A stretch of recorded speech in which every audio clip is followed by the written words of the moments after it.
Next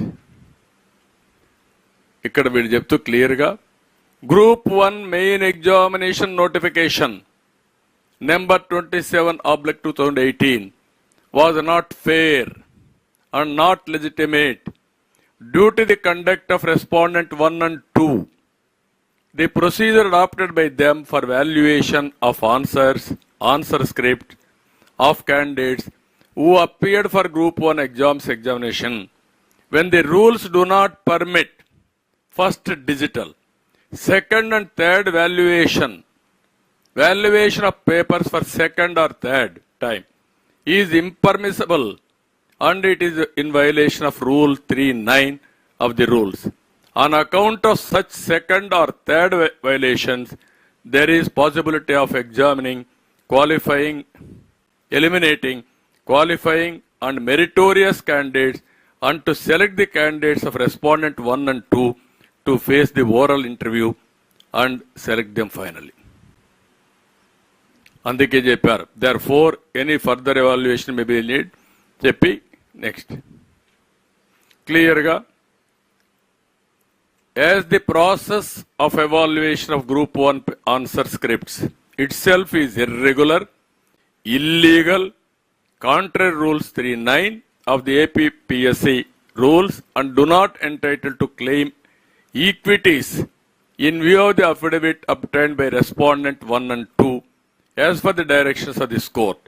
Therefore, it is appropriate to issue a direction to respondents 1 and 2 to conduct group 1 examination for notification 27/2018 afresh, giving at least 2 months time to the candidates and to complete the process and selection within 6 months from the date of receipt of this copy orders. ఇది మీరు అర్థం చేసుకుంటారు. ఏం చెప్పాల? ఇంత clear cut evidence ఉంటే కూడా బరిదెగించి మాకు ఏమీ దిక్కులేదు, బాబాయిని గొడ్డలు పెడితే లేపాం, మేము అరెస్టులు కాకుండా కాపాడుకున్నాం, కోడికత్తి డ్రామాలు ఆడాం, రాష్ట్రంలో రిసోర్సెస్ అన్ని దోచేసుకున్నాం, హైకోర్టు చెప్పింది ఇసుక ఎంత రేటుకు అమ్ముతున్నారు మేము చెప్పినా వినడం లేదనే పరిస్థితి వచ్చారు. అలాంటి దాంట్లో మీరు చూస్తే ఇంత బ్లాటెంట్గా ఆ విద్యార్థులు ఇలాంటివి ఎన్ని జరిగాయో మనకే అర్థం కాని పరిస్థితి. ఇది జరిగితే ప్రభుత్వం అంటుంది ఇప్పుడు సిగ్గన ఎగ్గు లేకుండా ఈ ముఖ్యమంత్రికి మేము అప్పీల్ చేస్తామంటాడు. అంటే మీరు అప్పీల్ చేసి ఇంకా 100 కోట్ల రూపాయలు తగలబెట్టి ప్రజల డబ్బులు మీ పెత్తనం చేస్తే మిమ్మల్ని శ్మశానానికి సాగనపడానికి ప్రజలు సిద్ధంగా ఉన్నారు. గుర్తుపెట్టుకోండి, వార్నింగ్ ఇస్తున్నా నేను. ఎంతమంది జీవితాలు నాశనం చేస్తారు మీరు? ఆడుకుంటారా మీరు? అంటే మీకేం భయం కూడా లేదు. ఇంత బ్లాటెంట్గా మిస్యూజ్ జరిగిన తర్వాత, సెకండ్ వాల్యుయేషన్ జరిగిన తర్వాత, జరగలేదని కోర్టులో అఫిడవిట్ వేసిన తర్వాత, మీరు కప్పిపుచ్చారు ఇది చెల్లదని హైకోర్టు చెప్పిన తర్వాత, మీకు వాతలు పెట్టిన తర్వాత ఇంకా నువ్వు మాట్లాడతావా? ముఖ్యమంత్రిగా పరిపాలించడానికి నీకు అర్హత ఉందా? నీ ప్రభుత్వానికి ఒక్క రోజు కంటిన్యూ కావడానికి అర్హత ఉందా మీకు? ఈ రాష్ట్రంలో యువత భవిష్యత్తును ఆడుకున్న మీరు, నీచంగా ప్రవర్తించిన మీరు ఇంకా కూడా బుకాయిస్తారా? మీరు ఎవడికి బుకాయిస్తారు అంటే మమ్మల్ని అందరినీ కేసులు పెడతాను బుకాయిస్తారు. అంతే కదా మీరు చేసే పని, తప్పుడు పని. ఇలాంటి దుర్మార్గుల్ని ఏం చేయాలని ఆలోచించాల్సిన అవసరం ఉంది ప్రతి ఒక్కరు కూడా. బాధ ఆవేదనతో చెప్తున్నా. మొన్నే నేను ఇక్కడే మీరు చూశారు, కళలకు రెక్కలనే కార్యక్రమాన్ని ప్రారంభించాం. ఆంధ్రప్రదేశ్లో ఉండే యువత ప్రపంచాన్ని జయించే పరిస్థితికి వచ్చారు. ఆంధ్రప్రదేశ్లో మాత్రం అనునిత్యం బాధతో ఆవేదనతో కుంగి కుసించిపోయే పరిస్థితికి వచ్చారు. అంటే ఇక్కడి నుంచి పారిపోవాలి, ఇంకా ఇక్కడ లేకుండా ఈ రాష్ట్రంలో అప్పుడే వాళ్ళకి భవిష్యత్తు. అంత దుర్మార్గంగా చేసే పరిస్థితికి వచ్చారు. ఇప్పుడు అందుకే మేము కోరుతున్నాం, ఇలాంటి టెయింటెడ్ ఆఫీసర్స్ ఒక్క నిమిషం కూడా ఉండడానికి వీలు లేదు.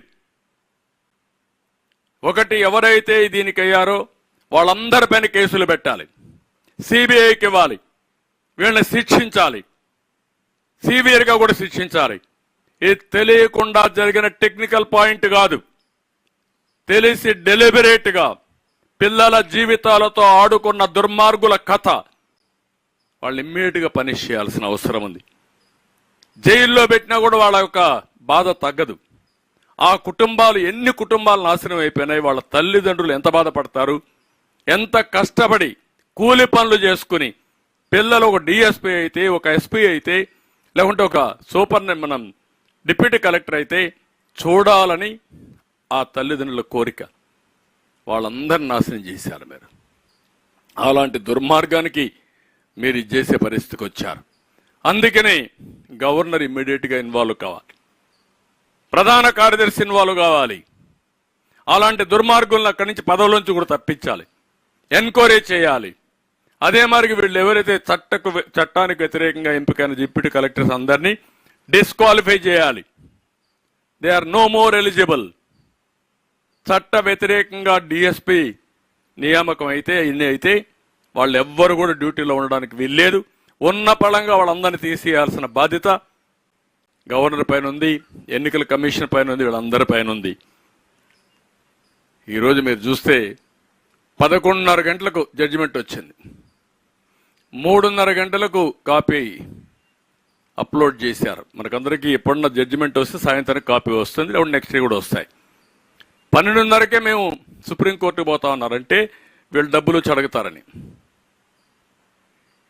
అంటే ఏంటి అక్రమార్కులు ఎంత బరిదెగించిపోయారంటే ఇష్టానుసారంగా తయారయ్యే పరిస్థితులు వచ్చారు. రెండోది, ఎక్కడైనా సరే మీరు ఎగ్జామ్స్ చూడండి, మెయిన్లో ఎన్ని వస్తాయి, ఇంటర్వ్యూలు ఎన్ని వస్తాయని పబ్లిసైజ్ చేసేస్తారు, సర్వీస్ కమిషన్ యూనియన్ కానీ స్టేట్ కానీ.